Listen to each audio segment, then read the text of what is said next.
16 पानी रे पानी। कहाँ से आता है हमारा पानी और फिर कहाँ चला जाता है हमारा पानी। हमने कभी इस बारे में कुछ सोचा है? सोचा तो नहीं होगा शायद, पर इस बारे में पढ़ा ज़रूर है। भूगोल की किताब पढ़ते समय जल चक्र जैसी बातें हमें बताई जाती हैं। एक सुंदर सा चित्र भी होता है इस पाठ के साथ। सूरज, समुद्र, बादल, हवा, धरती, फिर बरसात की बूंदें और लो फिर बहती हुई एक नदी और उसके किनारे बसे तुम्हारा हमारा घर, गांव या शहर। चित्र के दूसरे भाग में यही नदी अपने चारों तरफ का पानी लेकर उसी समुद्र में मिलती दिखती है। चित्र में कुछ तीर भी बने रहते हैं। समुद्र से उठी भाप बदलकर पानी में बदलती है और फिर इन तीरों के सहारे जल की यात्रा एक तरफ से शुरू होकर समुद्र में वापस मिल जाती है। जल चक्र पूरा हो जाता है।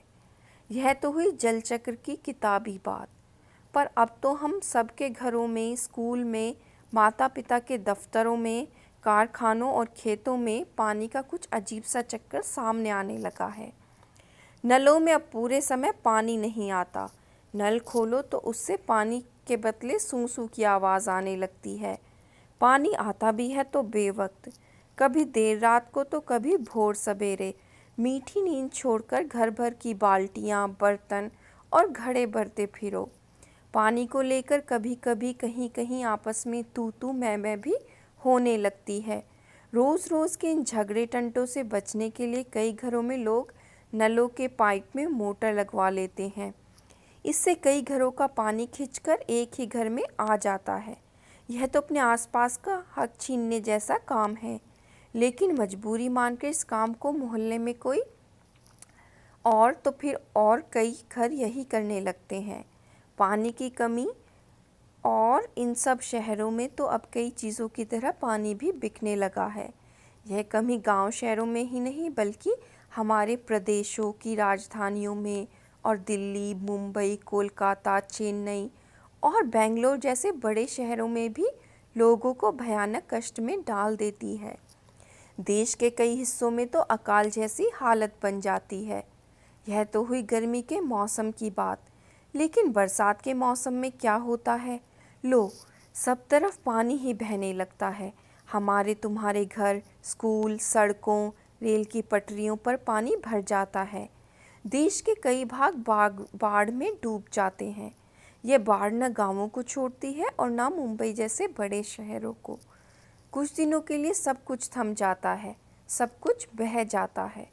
ये हालात हमें बताते हैं कि पानी का बेहद कम हो जाना और पानी का बेहद ज़्यादा हो जाना, यानी अकाल और बाढ़ के एक ही सिक्के के दो पहलू हैं। यदि हम इन दोनों को ठीक से समझ सकें और संभाल लें तो इन कई समस्याओं से छुटकारा मिल सकता है। चलो थोड़ी देर के लिए हम पानी के इस चक्कर को भूल जाएं और याद करें अपनी गुल्लक को। जब भी हमें कोई पैसा देता है, हम खुश होकर दौड़कर उसे झट से अपनी गुल्लक में डाल देते हैं।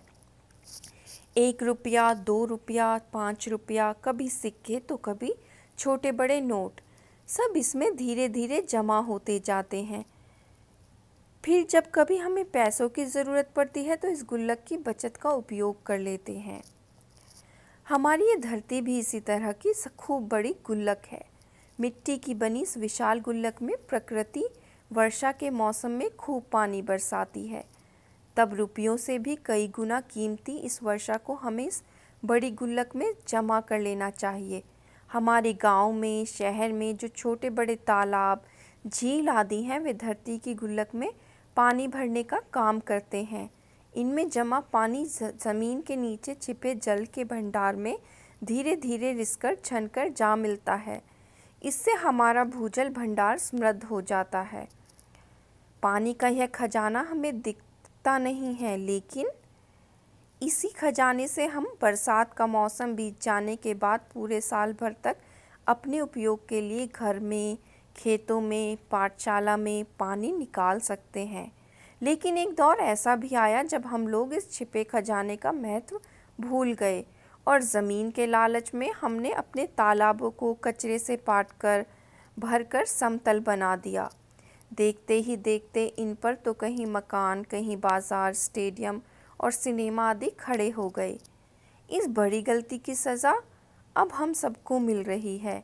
गर्मी के दिनों में हमारे नल सूख जाते हैं और बरसात के दिनों में हमारी बस्तियां डूबने लगती हैं।